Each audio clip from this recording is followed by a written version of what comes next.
Meu nome é Max Ribeiro, eu moro aqui em Caxambu, onde recentemente eu participei de uma oficina conduzida pelo Tiago e pela Maria, chamada Respiração.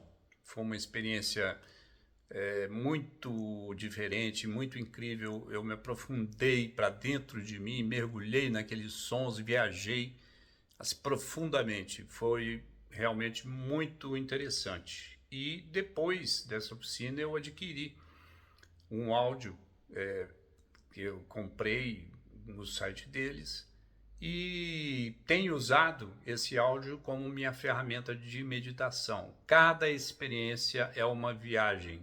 Os sons me conduzem cada vez a uma experiência diferente. É realmente muito rico, muito legal, muito interessante. E tem sido muito bom e útil para mim. Recomendo para todo mundo aí, viu? Até mais.